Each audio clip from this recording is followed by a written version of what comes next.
Este trabajo se llama Las heces de herbívoros en el registro arqueológico como reservorios de información paleobiológica y cultural. El caso del Valle del Bolsón en Catamarca en el Holoceno tardío. Bueno, las autoras somos un equipo interdisciplinario de biólogas y arqueólogas que nos fuimos juntando por intereses compartidos.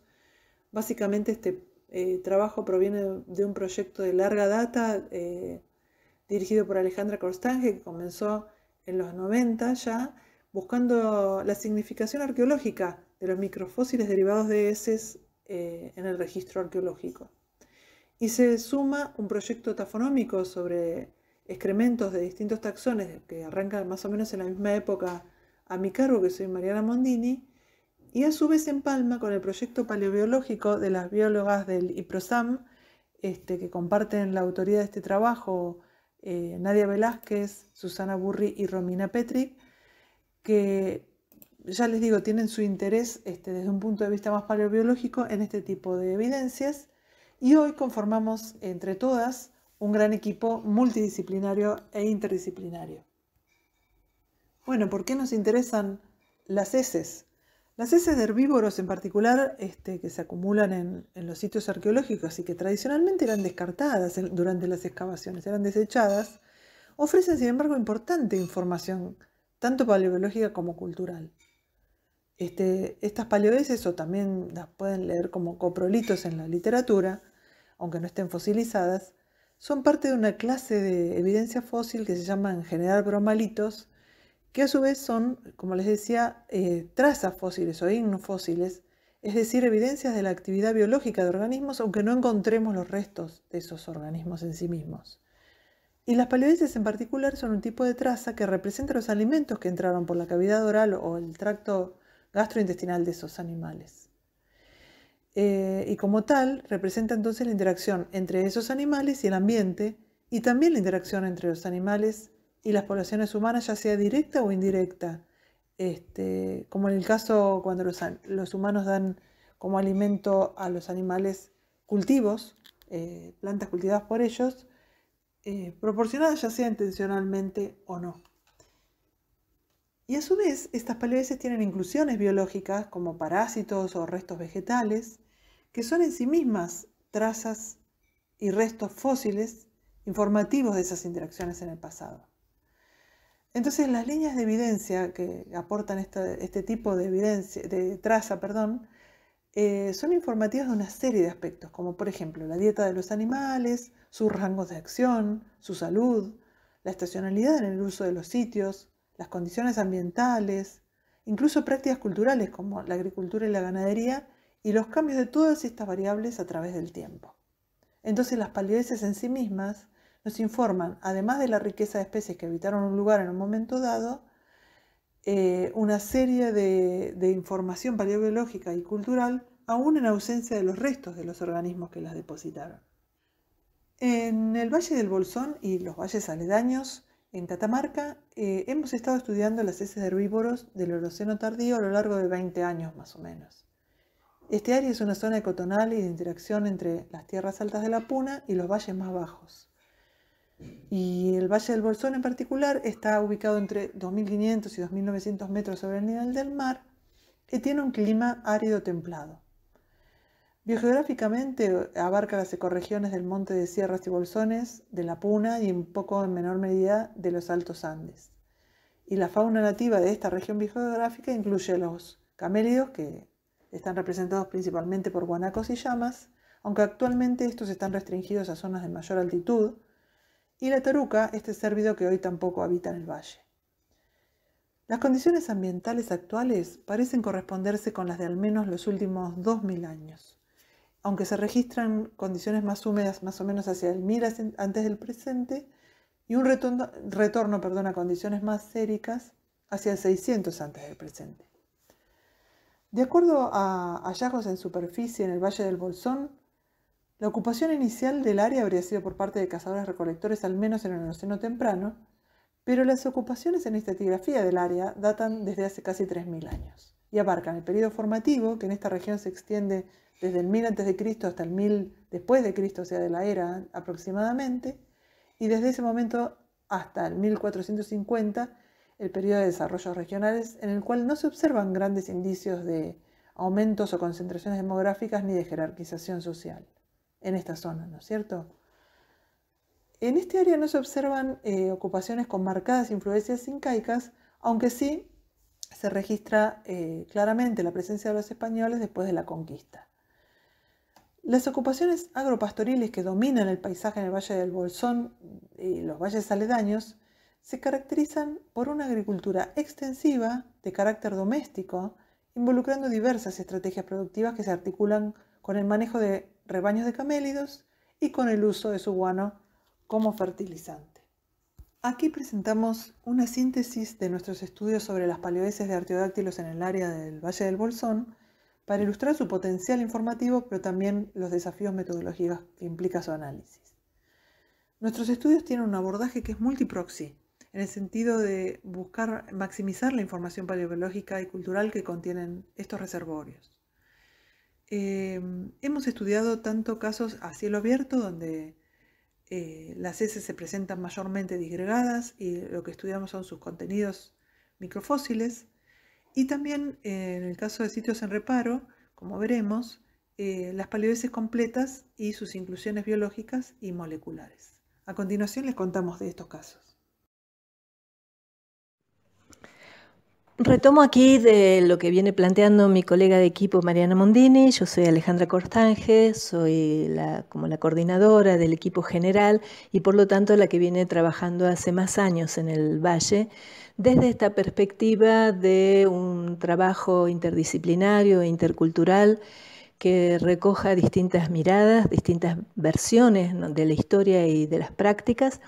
Y en este caso, particularmente, la encargada del trabajo de microfósiles en suelos desde el inicio. Con un trabajo de muchos años y de mucha experimentación, en parte en el exterior también realizada, elaboramos lo que llamamos la metodología de análisis múltiple de microfósiles, que básicamente es concentrar en una sola muestra, en una sola mirada en el microscopio como análisis de conjunto, de contexto, la mayor cantidad de microfósiles posibles que puedan ser extraídos de suelo o de recipientes también, pero básicamente yo trabajo con suelos porque me interesa la agricultura y las prácticas agroganaderas. Entonces eso nos da esa mirada, un poco contextual, arqueológica que estamos acostumbrados, que de una primera impresión ya dice mucho más que la suma simple, pero a su vez compleja, de cada microfósil por separado. Cuando decimos microfósiles nos referimos básicamente en mi caso a silicofitolitos, a almidones, pero también a polen, diatomeas, crisofisias, microcarbones, anillos de celulosa, si llegan a aparecer ostrácodos también, etc. Esto, es un desarrollo que está publicado, cualquiera lo puede ver, se puede encontrar en varias publicaciones. Pero respecto a este caso de las heces en particular, fue muy importante la experimentación y el hallazgo de lo que llamamos esferulitas, que son carbonatos de calcio. Por su nombre son medio redondeaditas, son bastante parecidas a los almidones y se generan por un mecanismo dentro de los estómagos de los grandes herbívoros, principalmente, no únicamente, pero principalmente. Ese estudio de ferulitas nos ha permitido, en este análisis múltiple de microfósiles, estudiar la presencia de guano dentro de los sedimentos, aun cuando ese guano ya está disgregado. Hay como una asociación, además, que ya la hemos estudiado a partir de heces fósiles disecadas y desarmadas, que nos muestra que en esa asociación puede haber esferulitas, casi siempre las hay en gran cantidad, en caso de ovicápridos y en caso de camélidos, y también hay una asociación con diatomeas que tienen que ver en una relación con que estos animales están tomando agua, y con anillos de celulosa que tienen que ver con la digestión de las gramíneas y otros, y de otras, no gramíneas, de otros vegetales que tienen gran cantidad de celulosa y que no siempre se disgrega del todo. Esos sitios los podemos ver aquí, son muchos, digamos en el valle acá hay un pantallazo de cuáles son los sitios, pero donde hemos estudiado esta asociación básicamente es en estos 4 sitios, en la Mesada, en Morro Relincho y el Alto del Bolsón sobre todo, el Médano solo a modo exploratorio, porque estábamos buscando diferenciar campos de cultivo de corrales. Diferenciación que lleva a otra discusión enorme y es muy interesante, pero aquí lo que nos interesaba marcar es que aún en sedimentos ya donde el guano o las heces están disgregadas, hay una posibilidad de, viendo los conjuntos, estudiando estadísticamente ya las asociaciones, de desarrollar y decir, bueno, en este lugar hay una fuente de presencia de guano o no. En cuanto al sitio que nos convoca en esta oportunidad para desarrollar el tema de las paleoheces, es el sitio de Los Viscos, que está ubicado en el centro del valle, en una garganta o una quebrada profunda que tiene un cauce esporádico de agua, un lugar de difícil acceso, no es fácil llegar, bueno, hay que saber cómo llegar, digamos, y presenta un registro arqueofaunístico y arqueológico en general muy bueno, ¿no? Muy rico. Allí hemos podido estudiar a lo largo de estos años ocupaciones que se extienden entre los 1220 y los 400 años AP, con lo cual abarcamos lo que conocemos como periodos formativos, desarrollos regionales y un componente hispano-indígena muy interesante, muy claro, que está justamente siendo estudiado en este momento. Otra particularidad interesante del sitio de Los Viscos es que presenta internamente estructuras de piedra. Por ahora pensamos que son solamente los basamentos de esas estructuras, pero está también en estudio. Y en algunos sectores hay una capa de guano, como si fuera un sello de guano, le hemos llamado en su momento, que también nos sirvió para distinguir los sectores huaqueados de aquellos que no lo están. Es un sitio huaqueado, lamentablemente, como muchos de los sitios que tienen preservación en cuevas y aleros, ¿no? Bueno, allí, digamos, ese corral pensamos que puede ser de finales del formativo, según los fechados, y el registro óseo y de fanerios señala la presencia dominante de camélidos, incluyendo llamas, guanacos y vicuñas, y un único hueso de taruca, muy interesante, y otra fauna menor de la zona. Entonces, desde este lugar, Los Viscos es casi como un laboratorio para controlar procesos tafonómicos, de formación de sitio, actualísticos, de formación del registro ¿cómo se llama? Paleoclimático, gracias. Paleoclimático general y se ha hecho estudio también con microroedores, está en curso. Así que es como el lugar ideal para hacer estos estudios que estamos presentando aquí. En el sitio Alero Los Viscos realizamos un primer estudio exploratorio de 15 paleoheces previamente asignadas a artiodáctilos. Estas paleoheces procedieron de 5 unidades estratigráficas diferentes a lo largo de toda la secuencia de ocupación, que fue datada entre 1220 y 400 años AP. Pudimos observar que estas heces estaban muy bien conservadas y además se conservaban sus micro y macroinclusiones biológicas y los contenidos en biomoléculas.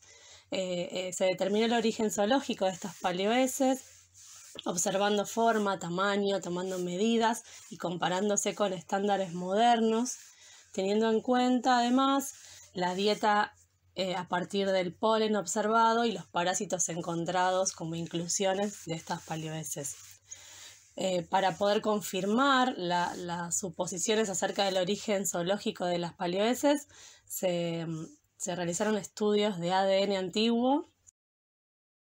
Los resultados obtenidos nos permitieron detectar que la mayor parte de las heces correspondía a camélidos y algunas de ocupaciones formativas fueron atribuidas a artiodáctilos que podrían corresponder a cérvidos, aunque no pudimos terminar de confirmar a través del resultado molecular. Otras paleoheces de la capa más superficial del sitio, posiblemente asociadas a una ocupación temprana hispano-indígena, resultaron ser de cabras y confirmadas por los estudios de ADN. Para inferir los principales ítems de dietas de estos artiodáctilos, se analizó el contenido polínico de un coprolito recuperado en cada una de las unidades estratigráficas analizadas en el sitio. Los tipos polínicos dominantes fueron Poace, de diferente diámetro, Asterace, su familia asteroidea, Quenopodiace y O. amarantace. Los conjuntos polínicos identificados en estas paloeses sugieren taxones que actualmente crecen en las pastizales de la puna y también en la estepa arbustiva Prepuna-monte. Estos análisis permitieron afinar la identidad zoológica de las muestras de camélidos, ya que se registraron conjuntos polínicos que sugieren la presencia de animales domésticos, corresponderían a llamas, mientras que en otros casos sugieren animales silvestres, que podrían ser vicunias o más probablemente guanacos. La dominancia de Quenopodiace, amarantace y también la presencia de tipos polínicos de Poace con un diámetro mayor a 60 micrones indican probablemente una acción antrópica, ¿sí? Particularmente por actividades agrícolas y pastoriles. Además, otro estudio exploratorio realizado previamente sobre algunas paleoeses de los viscos, ¿sí?, evidenciaron no solo polen, sino también silicofitolitos, gránulos de almidón y anillo de celulosas. Mediante el análisis de estos microfósiles se pudo determinar la presencia de maíz y de cucurbitáceas que denotan la alimentación de estos animales, con rastrojos de cultivo del fondo del valle o bien de desechos de comida humana provistos durante el uso del alero como corral. ¿Cuáles fueron los resultados sustantivos? Los resultados obtenidos han aportado información sobre la formación del registro arqueológico del área, al caracterizar un tipo de traza fósil y sus inclusiones, y cómo pudieron incorporarse al registro. También han aportado información sobre la riqueza de artiodáctilos que habitaban el área, incluso algunos no representados por otros restos o trazas. Cabe destacarse la presencia de cabra, que no habría sido registrado hasta el momento, y que probablemente corresponda a una ocupación de 400 años antes del presente, que representa un temprano momento del período hispano-indígena. No solo esta ocupación está datada en 2 sectores del alero, sino que tanto la quinoa como el amaranto, cuyo polen fue observado en una de las paloeses de cabra, dejaron de cultivarse en el valle en tiempos históricos. De confirmarse la edad para la cabra, se trataría de uno de los registros más tempranos de fauna europea en el noroeste argentino, y de las primeras interacciones entre poblaciones y animales nativos con los europeos, y el comienzo de profundos cambios en la región. Los resultados también informan sobre los ítems de dieta de estos animales, incluyendo especies silvestres y cultígenos y su hábitat, que en algunos casos denota disturbio antrópico, ¿sí? Acción antrópica, derivado del modo de vida de las poblaciones humanas del área. También informan sobre sus usos por parte de las poblaciones humanas a lo largo de los últimos 3000 años, incluyendo las interacciones planta-animal que evidencian las estrategias mixtas de producción de alimentos en el área, la cría de llamas que hoy ya no se da en el valle, el uso sistemático de sus heces para abonar los suelos para la agricultura y también la caza de una mayor variedad de artiodáctilos que la que actualmente habita el área.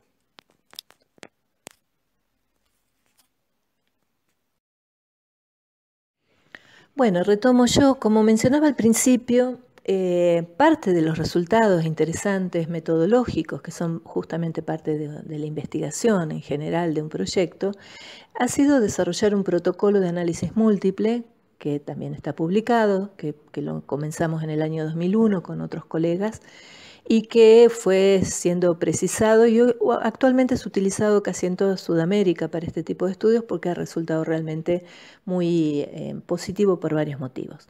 En ese protocolo, rápidamente, nosotros lo que hacemos es desflocular las muestras de suelo, las separamos en fracciones, en las 3 fracciones arena, arcilla y limo. En la fracción limo es donde está concentrada la mayor parte de los microfósiles, así que finalmente se flota esa fracción y se flota en líquidos pesados. Nosotros usamos yoduro de zinc y ese sobrenadante después es lavado, secado y es lo que se monta en los vidrios para la exploración microscópica. Este trabajo ahora ya lo hacen con mucha mayor maestría, digamos, dos colegas CPA del instituto, que son Julieta Zapatiel en la parte de laboratorio y Mónica Burgos en la parte de microscopio. Así que es como que hemos avanzado también en desarrollar esta metodología para la utilización de otros equipos que lo requieren. Y por último, ya para ilustrar otras posibilidades del análisis múltiple, esto está publicado en un artículo con mis colegas Patricia Cuenchi y Mariana Maloberti y también en otros artículos míos, pero digamos, lo que nosotros queremos marcar es que la posibilidad de que sea múltiple el análisis permite que cuando un microfósil falta, otro es el que viene en nuestra ayuda a ayudarnos a pensar qué está sucediendo, qué procesos están sucediendo en cada lugar.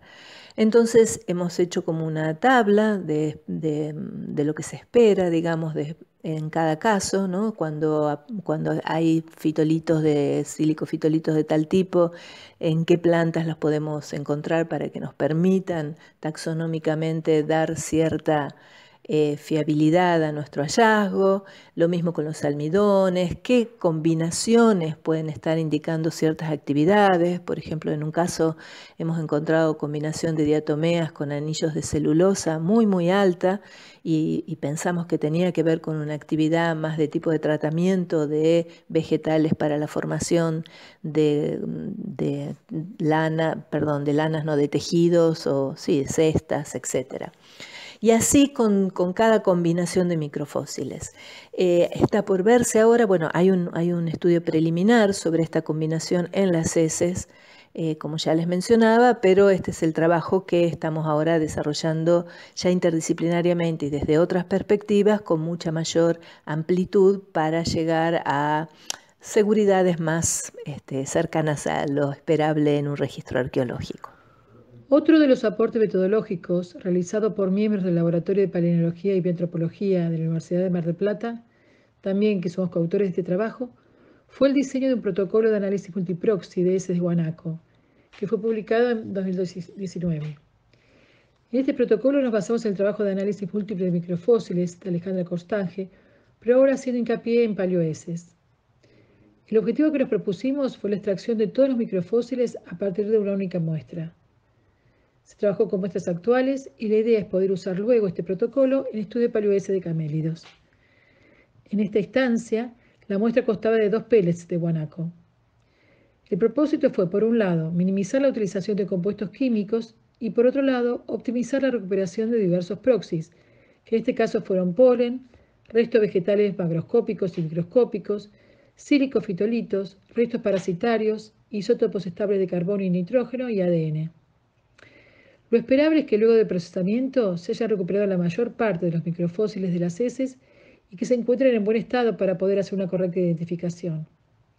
Para ello, entonces, se realizan varios pasos mecánicos, que son filtraciones a través de mallas de distinto tamaño de poro, y particularmente el paso de acetólisis, que sirve para degradar la celulosa, se usa solo como último paso antes de la recuperación del polen, luego de haber extraído los otros proxies, ya que la acetólisis es destructiva para los tejidos vegetales, silicofitolitos y restos parasitarios. Esta forma de trabajo, entonces, a partir de una única muestra, permite cruzar información de las distintas líneas de evidencia dadas por los distintos proxies y de esta manera se disminuyen los sesgos asociados a la variabilidad de las muestras. Próximamente planeamos ampliar la cantidad de muestras y los proxies analizados, incluyendo macrorestos, vegetales, isótopos estables, entre otros, así como también optimizar los protocolos para maximizar la información obtenida de cada muestra. Además, prevemos ampliar este abordaje a otros bromalitos como paleoheces de carnívoros y paleoegagrópilas de aves.